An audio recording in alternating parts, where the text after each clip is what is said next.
ওকে toy ট্রেনে চলবে, কি মজা হবে, সবাই মিলে মস্তি করবো, টয় ট্রেনে চাপবো। বাপের টিভিতে কি এত আলোচনা হচ্ছে?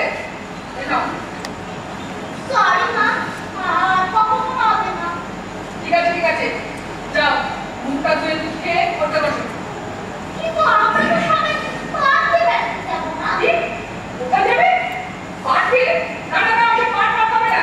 সামনে পরীক্ষা শেষ হয়ে গেছে, কিন্তু একটা কাণ্ড ঘটিয়ে বসে আছে। কি যাত্রা বলছো? আজকে সানডে, তাছাড়া আগামীকালও ছুটি আছে, একটা দিন না পড়লে কি আমার হবে? তুমি চুপ করো, কি হাত দাঁড়িয়ে আছো? যাও, যা বললাম তাই করো। ঠিক আছে মা, মা যা বলছে তাই করো। এটা কি শুধু শুধু জানতে শুরু, একটা দিন না বললে এমন কিছু হতো না। যা করছি ওর ভবিষ্যতে ভালো জন্য করছি। ভবিষ্যৎ ভবিষ্যৎ করে করে না তুমি মাথাটা খারাপ করে দিই। আরে ও কত ছোট, অমরনাথ হয়ে স্বপ্ন দেখেছে। সেটা দেখবি, যার ঘরে সিদ্ধান্তে স্বপ্নটা ঢুকেছে সেই স্বপ্ন দেখবি না।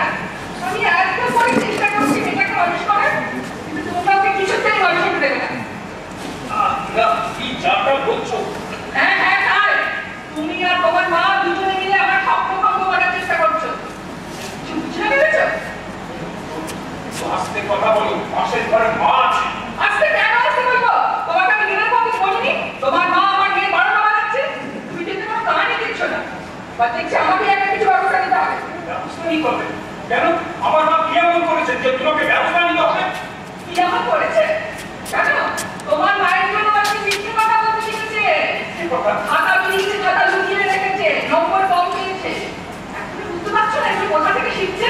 আরে একটা ছোট বাচ্চা সামান্য সুন্দর করেই থাকতে পারে, আর এর জন্য আমার মায়ের দোষটাই বা কোথায়? দোষটা কোথায়? রাত্রি গাড়ির সামনে গান, গল্প, কবিতা, ছড়া কিছু তো বাচ্চার না, কিন্তু তোর মাথায় ওইসবই ঘুরছে। আসলে হবে কি করে? আমি ওনাকে এখানে রাগ করি না, আমি ওনাকে বিশ্বাস করে পাঠাবো। মাত্র ওই 4 মাসের বাচ্চাকে আমার মায়ের কাছে রেখে তুমি নিশ্চিন্ত মনে অফিসে জয়েন করেছি। সে সময় তোমার পাশে কেউ ছিল না, ছিল একমাত্র আমার মা। হ্যাঁ রাখতে বাধ্য হয়েছিলাম, কারণ তিনি তখন ঘরেই থাকতেন। আর তাছাড়া তোমাদেরই আপত্তি ছিল যে অত ছোট বাচ্চাকে কাজের লোকের কাছে রাখতে যাবে না। তা বলে আপত্তি আমার এখনো আছে। তুমি আসলে কোথায় বলো তো? কোথায় কোথায় মানে কি বলতে চাইছো তুমি? ওই অজুহাতে তো তুমি তোমার মাকে আটকে রেখেছো, আর উনিও সেই সুযোগে আমার মেয়ের বারোটা বাজাচ্ছেন। আমি কিন্তু তোমাদের এই লোক আর গেছি না। তুমি টোপ গিলবে কেন? তুমি টোপ গিলবে কেন? আরে তোমার ওই টোপ তো আমার মা গিলেই বসে আছে। তুই বলতে চাচ্ছিস? হ্যাঁ তোমার বুদ্ধিতে মাছ আর সরমারি বিক্রি করে আমাদের কিনে চলে আসে। তারপর সেই বিক্রির টাকায় তুমি কিনে চলে ফ্ল্যাট, আর এখন আমার মাকে নিঃস্ব করে তুমি দাঁড়িয়ে দিতে চাইছো? তারপর কেন? একটা পাকাপাকি থাকার ব্যবস্থা করে দিচ্ছি, তাছাড়া মাসে মাসে কালটার টাকা পাঠাবো।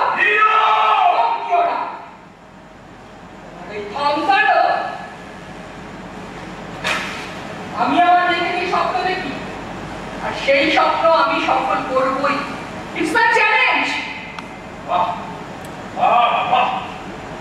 এক মায়ের স্বপ্ন সফল করার জন্য আরেক মায়ের স্বপ্নকে চুরমার। হ্যাঁ তাই, তোমার মতো বর্তমানকে আগলে রেখে আমি ভবিষ্যৎকে নষ্ট হতে দিতে পারি না, কারণ আমি ওর মা।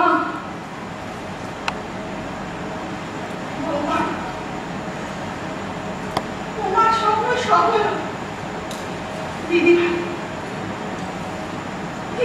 অনেক বড়। আমি